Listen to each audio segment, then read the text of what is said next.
All right. Hello. Hello, everyone. It didn't give me the normal that we're starting indicator. I got it. But you got it. Well, I didn't get it, but welcome everyone. And this is Curt and welcome to another edition of Fire Law Roundup for July 25th, 24th. 24 sounds good. 24th. Yeah, 24. Okay, 24th of 2023. Brad, go ahead. Take us away. Okay, so let's start North Carolina. Fairly simple thing, but I want to kind of point out. So there's a, I'm going to say hearing impaired, even though we've heard of them as deaf. He's a hearing impaired firefighter. He needs to take an EMT test for his career or to try to, get a job, to be eligible for a career position. He's failed it on multiple times. The Office of Emergency Services had given him a lot of accommodations, but they refused to read the exam to him out of security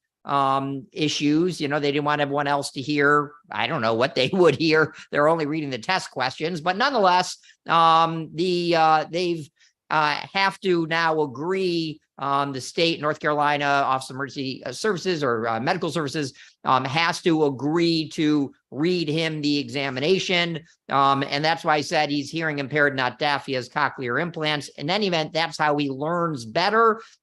This is, I'm going to tell you what the interesting is. I've had this. There's no question the state has to do these. They have to accommodate or read the exam. I'm surprised it got this far. They agreed to read the exam. But then they got to pay $53,000 in attorney's fees, right? Which we do because they get attorney's fees because otherwise there's no money in these. Most of these people can't afford to pay the attorneys to represent their interests. So a lot of statutes like this grants attorney's fees, as we've seen. The issue is going to be, and not to get off this tangent, he's going to pass the exam, let's hope, let's assume, and then he's not going to get hired. Because he maybe can't do the job and there's no way to reasonably accommodate, perhaps, I'm making this up, I don't know, perhaps the fact that he's hearing impaired. Again, maybe he can read lips, maybe he does have cochlear implants, but that's not perfect hearing, that's just sound recognition. But the interesting thing he's going to raise is, hey, I'm an EMT, I've got the certification, I passed the test, that means you can hire me. And those are not the same things. I want to make clear to everybody watching, right? Yeah, I think there's a couple of interesting parts. One thing about this case is we could not get the court documents, so we don't have a lot of the original information. What we've got is secondhand information from the newspapers, local papers. And one of the things that you'll find out there is some mistakes in who was involved in this. They said the North Carolina Office of Emergency Management, which Office of Emergency Management has nothing to do with EMS. This is the North Carolina Office of Emergency Medical Services, which is part of their Department of Health. So that was sort of one thing, and kind of frustrating. I noticed as I was trying to study and figure out what happened here, I go from website to website to website to website, including some very well-known websites in the fire service, and all they did was cut and paste. You would think someone who is in this industry would say, wait a minute, that's not an EMA function, and actually get to the truth. So I did find one source, the Winston-Salem Journal, that did a pretty good job of it, and I put a lot of that information in there. And I think you're right, we've got that essential function, but the point being, and I see this often, is people try to put a barrier in front of someone like this. And there may be barriers further down the road, but you can't put up your barrier to say, well, you're not going to get past the next barrier, right. And one last thing, as an accommodation, I was thinking about this, like because my department, we would accept someone who's deaf. That's not a problem. But how do we communicate? And in particular, how do we communicate, get out of the building? It's, evacuation time. And there may be some technologies that may be brought to bear there. So I wouldn't want to say that there's absolutely no accommodation, but I think I know a deaf firefighter who's. Yeah, but I think as far as an EMT goes, now this firefighter with his implants, he must be able to hear. Obviously, he wants to have a reader. Okay. So I don't think you're going to have a problem assessing a patient. But I think if someone didn't have that capability and they were deaf and they didn't have some sort of capability, how are you going to interact? You can't, it's one thing to say, a state government has to accommodate someone. If I need sign language, you have to learn sign language. I think that's one thing. Well, if it's a state industry, a state office, or they can provide an interpreter. Right. But it's a different thing to say every patient out there is going to have to. So, no, I agree. And so I think this is going to become interesting later when they say you can't do the essential job functions. That's which always comes up. EMS is definitely easier to meet as a basic, not as a paramedic.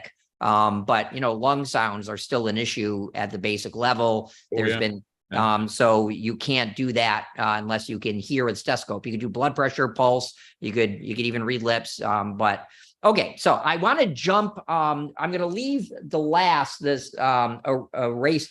race discrimination case. I want to jump into a couple of easier ones, kind of get rid of them. So let's go to San Diego for the moment, where we have a child neglect suit. And listen, what happened here is horrible. They sound like, and I don't mean this lightly, they sound like Holocaust victims the way they describe this.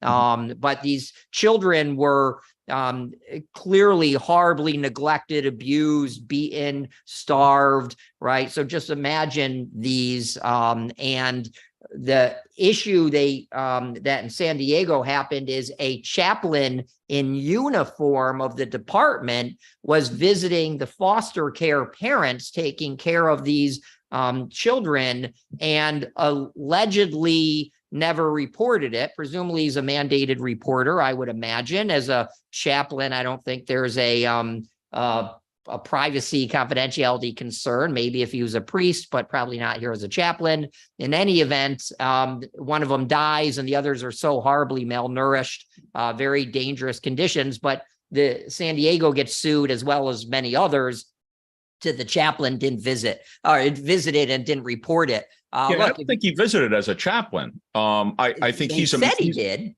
Well, I know they said he did. Okay. And that's the problem with complaints. But I think what it sounds like is he's a member of that San Diego Rock Church, which I'm not sure I understand exactly what the reference to rock is. But if it's music or if it's, a location. But point being, he somehow is affiliated with that church. He may have gone to the family's home in uniform, and maybe even while on duty, but doing work on behalf of the church. So again, not entirely clear. And I think we need a lot more information than what's in the complaint on this one. But what is tragic is now certainly the condition of the two children that survived, one that died, and the involvement of the fire department now in this because of what the chaplain did. Right. And look, just because I may wear a Penske Law Group shirt to a fire doesn't mean that I'm an attorney at a fire, right? So who knows? Maybe the question will be, what capacity was he there in? I couldn't figure out why the department would be going at all. That's the only connection I can see. I didn't put all of the issues in the article, but if you read the complaint discusses the fact that he's a member of the church, and most of the people who had access to them, other than the police, were somehow affiliated with the church. And California has a very broad duty to report statute that extends to firefighters. And I once I saw firefighters, I didn't go beyond that, but I believe there may be some clergy in there as well. But at any rate, certainly firefighters in California, when you're aware of child abuse, you have an obligation. And is it on duty, off duty, and yeah. Well, no, let's talk about that for a second. So off duty, at least in New York, there is a case just because you're an EMT, let's say, who's a mandated reporter. If you're in the supermarket, not doing anything but shopping, and you see an abused child, right? Just because you're an EMT does not carry over you have to be acting in the capacity of an EMT to be mandated to report. So if he wasn't there in a capacity as a mandated reporter, right, was there as a chaplain who may be a mandated reporter, or was there as something, but not for the fire department. But if it wasn't there in that capacity, he then doesn't doesn't have that obligation. I would argue. I don't know what the law is in that state. I've got it. I'm looking at it right here, and it says a firefighter except for a volunteer firefighter. It also says an EMT and Right. EMT 1, EMT 2, EMT paramedic. But you still got to be acting in that capacity, I would think, at least in New York. So, right. That'll be a great question. We'll okay. So let's stay similar to that type of thing. And let's go to the FDNY, who can't stay out of the news for good and bad reasons, but they're sued now. They're part of a $7 million suit. Look, a woman was shot by her boyfriend. She ultimately died, right? It's a crime scene. And the FDNY is accused. I don't even get it. But the FDNY is accused of unreasonably delaying her care. And, you know, it's a crime scene, so you don't always get immediate access. We don't know anything more. This is just a lawsuit against the FDNY by, I assume, the person's family, probably not the boyfriend. The estate. The estate. So they're, you know, they said that they delayed and obstructed medical care and treatment. You know, without more, we don't know anything about it. Hard to imagine, you know, hard to imagine that they delayed it other than out of safety concerns, right? Where it's a crime scene. So, and it's maybe an active crime scene. I don't know what the boyfriend. Well, I think one of the things is we call it staging here, but you stage resources until the police say the scene is secure. So I think that maybe it's the person who wrote the complaint probably didn't have the inside knowledge that we have in terms of the right terminology, but we use the term staging. You have an unsecure scene. The police have got to say scene is secure, and then you can proceed in. So yeah, and I don't see that going too far, but we'll see. And then like second, we always talk about, Brad, they're gonna have to establish causation, and that's going to be a problem right there. Yeah, I mean, he was shot, right? She was shot. So how are you going to prove she could have lived had she gotten there 5 minutes, 10 minutes, whatever earlier? Who knows? But there's no way a court is going to say, listen, you delayed going in until it was safe, and that's a problem. There's no way. Okay, now let's go to Tulsa. This is right up your alley. It's a little strange because it's a little conflicting. It wasn't positive, but I'll tell you what I think I understand. So in Tulsa, they reached $1 million settlement, which is not a lot of money considering there's 500 firefighters, current and former. And I read this as two ways, the settlement. It's a little hard to tell. One is I read that they were denied overtime for working additional shifts, even though it was monitored and tracked and, you know, had to be approved in advance. Then the other part was they delayed paying the overtime. So I'm not sure, maybe you have a better thought, but they either refused to pay it at all and or timely refused to pay it. You know, they didn't need an FLSA violation for timely refusal to pay it because I'm sure Oklahoma or Tulsa City here. But I'm sure that the state laws are like many other states. You've got to pay within X weeks, right? You can't say, oh, I'll pay in 2 years. So the delay didn't need to be an FLSA issue. It's a normal wage and hour issue, but the failing to pay overtime seems to be. Do you know anything more than I can figure out? Yeah, a little bit. And I know what the original allegations are. The settlement, the terms of the settlement aren't disclosed, so you don't know what specifically the amounts are going to be attributed to. But the initial allegations were that the fire department paid people in a certain way. They changed the way that they were paying them. It has to do with your work, you know, and I'll make it simple. It's based on a 7-day work period. They were paid overtime after 53 hours. And then what the city, as I understand it, did was say, no, your salary covers everything up to 56 hours. So therefore, we're not going to pay you that extra 3 hours.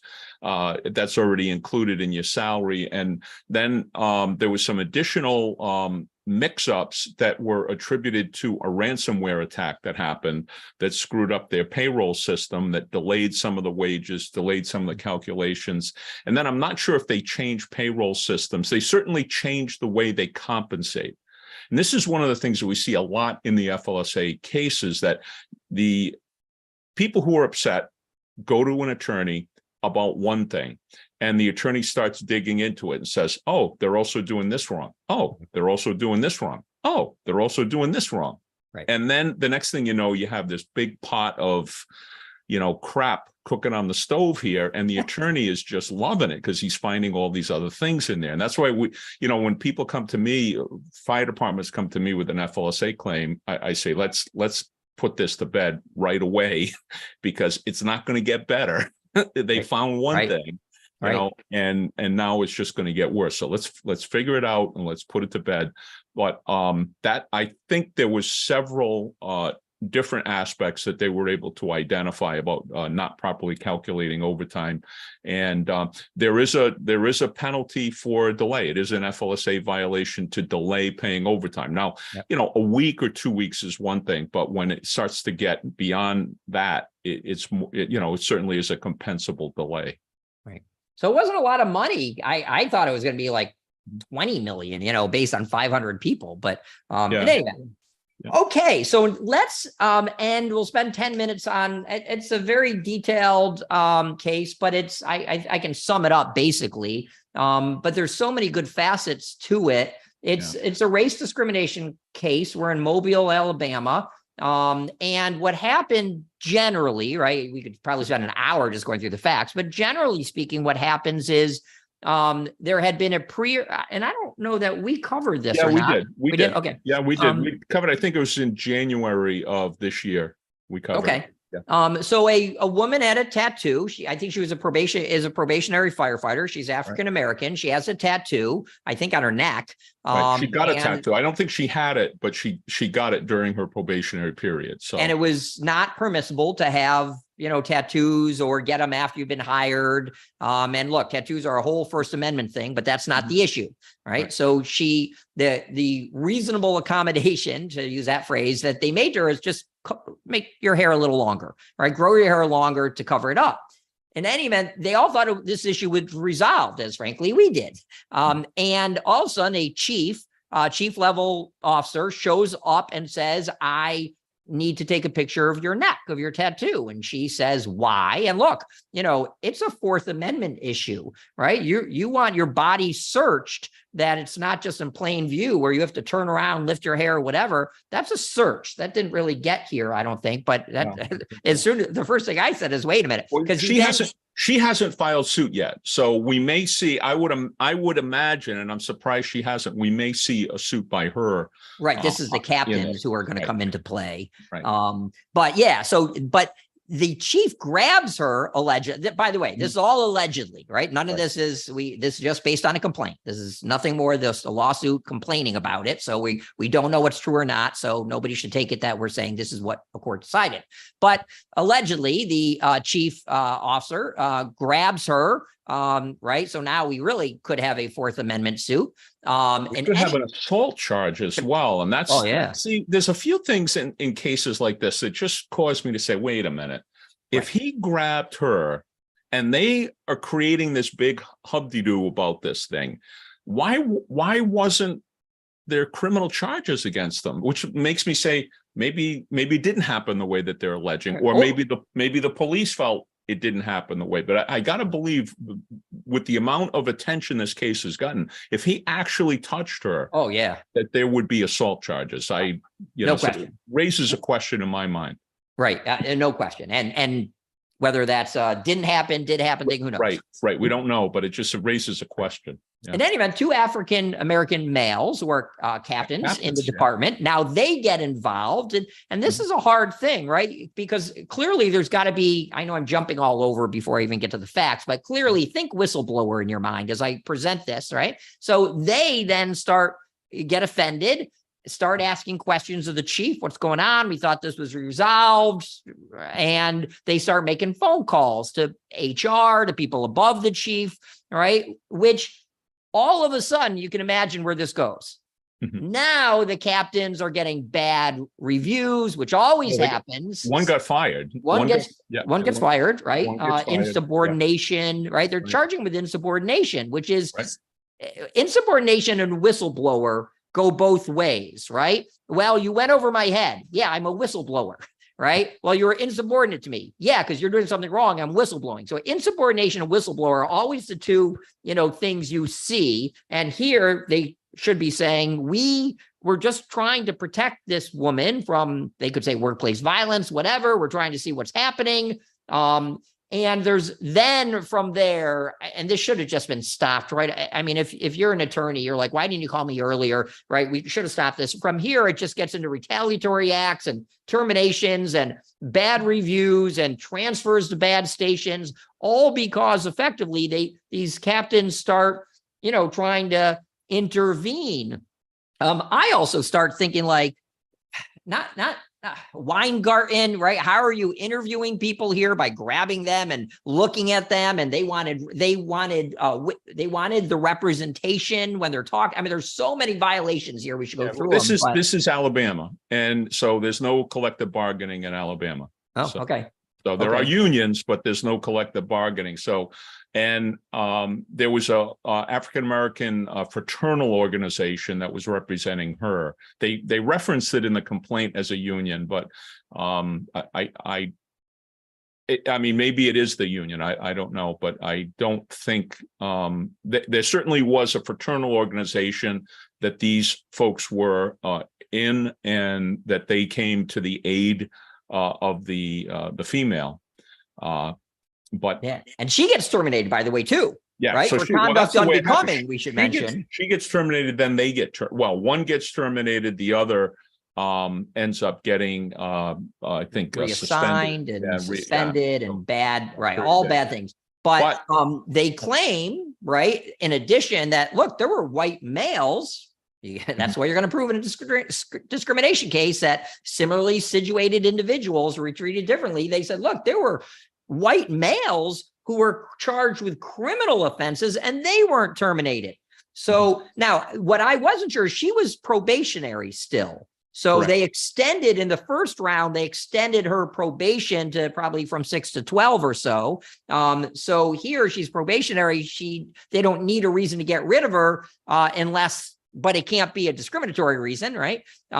So that's what's happening. This is bad. This is, I think, to our viewers, a good lesson in this went way too long, way too far without proper intervention, and everyone's saying, let's just stop this. If you get to the point, you're like, oh, I'm going to get back at them, you are nuts. You are nuts going after somebody. I mean, people know their rights today a lot because of you, because of Statter, right? 911, all these websites and things we're doing, people are learning and understanding their rights, and they know you can't do certain things to them, like discriminate, like grab them, like start downgrading their performance evaluations, things that are said. People know you can't do these things today. This isn't 20 years ago. So this never should have gotten this far if it's true, right? And it should have been stopped if it's true forever ago. But, I got to wonder, to me, it's when you get a phone call, if this is true, from the captain said, well, I just saw a chief grab this woman's arm and turn her around. At that point, okay, this stops, right? You can see how it escalates. I just can't believe anyone let it get to this point. Yeah, and there's some factual allegations about what the chief in the moment said to the captains, and they were accused of being insubordinate to him and not following his orders. And the chief apparently at one of the disciplinary hearings said that I didn't say that. I never ordered them to do something. So how can you be insubordinate in not following an order when the order never came? That's right. Number one. Number two, I don't want to I would be remiss if I didn't mention this, that the captain who was terminated is now a fire chief in another community. He's been hired as a fire chief. So, okay. I believe it's the Pritchard Fire Department. So, most people don't bounce back from being terminated for insubordination and get awarded a fire chief's job. Right. So, another indicator that maybe there is more to this, and that kind of goes in the other direction here, in that maybe there was some substance to this, because the community apparently looked past that and, made the guy the fire chief. So again, lots of questions. Lessons here as we kind of end this, lessons here. One, never touch anybody unless you're performing CPR or the Heimlich. Never touch anybody if that's true. Yeah. Two is if you're HR, you're in charge, get a hold of this. It's time to get everyone in a room and say, what is going on? If you want somebody gone in a civil service type environment, you do it based on merit. Sure as heck not race or you piss me off or anything like that. But my God, I always wonder what HR is told. And look, we always believe people as a client.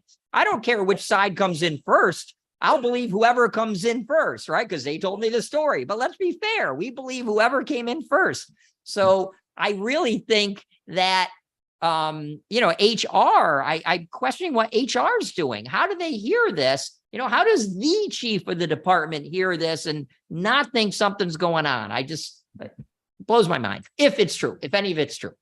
Yeah. Well, the truth is probably somewhere in the middle. It's, that like it usually is. So usually is. Well, that is our week. I'm glad to be back. Sorry, missed last week. I was out in very sunny Florida, very hot Florida, but not as hot as Arizona. But I'm glad to be back. I'm heading in 2 weeks. Yeah, brutal. Don't go. Yeah. Anyway, bring an umbrella. Yep. No. So. All right. Well, that's going to do it for another edition of Fire Law Roundup. Thank you, everyone. If you haven't already subscribed, please do. We're trying to get our numbers up and do some binge watching. We still need another couple of 100 hours of viewership, and then we'll be in that great tier that YouTube has for us. So that's going to do it for another edition of Fire Law. See you, Brad.